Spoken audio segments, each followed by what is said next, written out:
Etong balita na ito, binuksan ng Malacanang. Magkakaroon dyan ng libreng pagkain, libreng mga rides. Tingnan natin kung ano to. Pero kung ito ay totoo, maganda to. Mel, ang karaniwang tahimik na Malacanang grounds ay napalitan ng ingay ng kasiyahan matapos nga itong buksan para sa mga bata at mga young at heart para Ayan na, bilisan mo kasi si YouTube pag may nakikitang bata na add suitability ako, baka sabihin ako pa yung may enjoy kasalanan. mga carnival rides dito sa loob mismo ng compound ng palasyo. Pamaskong handog daw ng Malacanang para sa mga kabataan. Pagtila ng ulan bandang alas 7 ngayong gabi, mahaba agad ang pila sa ride na ito na nakaset up sa Kalayaan grounds ng palasyo. Karamihan sa mga kabataang ito galing sa mga barangay sa paligid ng Malacanang. Libre ito at kahit sino pwedeng pumasok basta dumaan sa security check ng PSG. Ang mga batang ito may basbas na raw ng magulang para magtagal dito hanggang alas 11 ng gabi. Saan nyo nabalitaan na may rides dito sa loob ng Malacanang? Sa SK po namin. So enjoy ba? Enjoy? Opo. Anong pinaka-enjoy dito? Ito po. Pinaka-enjoy libre. Opo. Yun na, syempre. Kabilang din sa mga Alam ko yung libre. No? Pero alam nyo, maganda ito.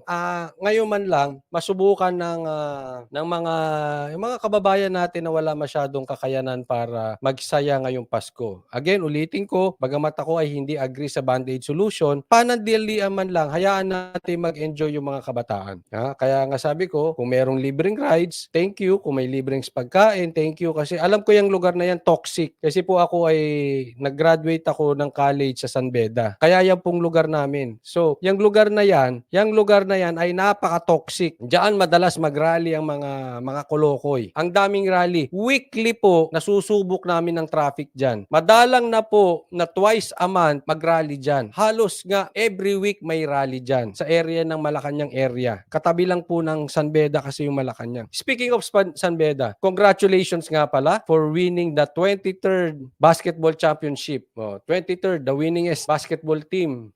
College basketball. Nanalo sila NCAA. Ay, congratulations din sa Mapua dahil sa magandang kanilang pinakita. Nag-champion. But anyway, toxic yung lugar na yan. Kaya yung mga kabataan na yan, kahit ganyan yan, yung utak nila namumulat dyan sa mga rally-rally, masikip dyan, maingay dyan sa lugar na yan, maingay dyan, maalikabok. Basta, toxic yung lugar na yan. Ang hirap ng parking.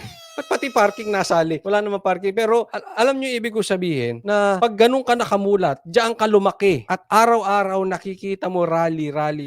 Tapos yung magulang mo toxic pa. Tapos nakikita mo toxic. Yung magkaroon ba sila ng kahit ngayong Pasko lang, magkaroon sila ng panandali ang alis ng stress. Kahit bata po nai-stress Panandali maging bata sila. Kasi po, yun po ang pagkahagawa sa kanila ng Diyos Yung bata ka, mahilig ka sa laro, mahilig ka sa kasaya. Alam nyo yan, lahat tayo dumaan sa kabataan. Pero kung wala kang kakayanan na ma-enjoy yung Pasko, walang kakayanan ng iyong magulang na ipang-rides ka, makapunta ka sa karnabal. Naalala ko kasi kami noon, dinadala kami ng magulang ko sa karnibal. Karnibal pa tawag doon, dyan sa Cubao. O yung malapit sa Alimol. Diba? Pero kung wala kayong kakayanan na ganun, kawawa yung mga bata.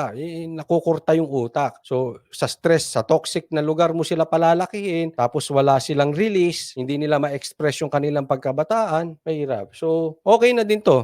Panandalian man, pero pakinabangan ng mga taga Maynila, especially doon sa mga malalapit dito sa Malacanang. enjoy sa libreng ride sa mga estudyante sa mga kolehiyong nasa paligid ng Malacanang. Kahit na mga pambata lang to. Isip bata pwede. Pero huwag na kayong hindi, okay naman huwag nyo na agawan yung mga bata, Yun naman ang importante, mag-enjoy, no? Opo, tama po. May dipedal ding go-kart na umiikot sa lugar kung saan karaniwang mga world Natutuwa yung mga bata. Kasi, ewan ko nung bata, dadalhin lang kami sa Baguio. Tuwa na ako, magbibisikleta Yung anak ko nga dalaga na. Pumunta kami ng Baguio, gusto magbike kami. Ganyan. Hindi ko na kaya, sabi ko, anak. Pero gusto pa rin, di ba? So, yung bata, hayaan maging bata. leader at dignitaries ang sinasalubong ng Sabi ni Nelia, mga kids ko din coach, dinadala namin ng husband ko sa carnival. Ayan, di ba? Yung roller coaster doon, nakakalog-kalog. Nakakatakot yun, di ba? Naalala ko yun. Tapos bibili ka ng waffle doon sa gitna. Yan sa Cubao.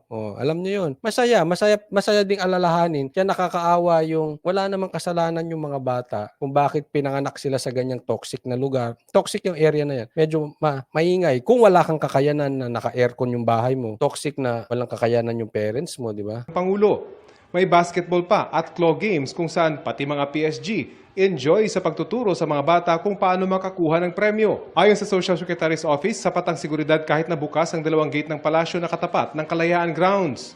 It's going back to the time of FM, of his father, when they opened up the palace to the people, because he also said this is the palace of the people. So dapat i-open na.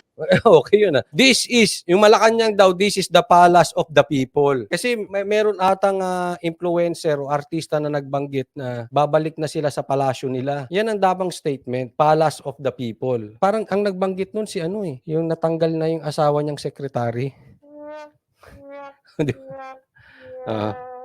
Ano yung pagkasabi niya na basta, but that is the correct palace of the people. Ayun, si Tony G, di ba? Ano yung sinabi ni Tony G? Yung Malacanang during the time before Christmas. Bukas itong carnival mula hanggang December 23, alas 6 ng gabi hanggang alas 11 ng gabi. At pag nagutom, meron ding mabibilihan ng pagkain dito sa loob mismo ng compound. At bukas din yung bahagi ng Kalayaan Grounds para sa mga magsisimbang gabi alas 4:30 na madaling araw, kung saan meron namang libreng puto bumbong at bibingka pagkatapos ng misa.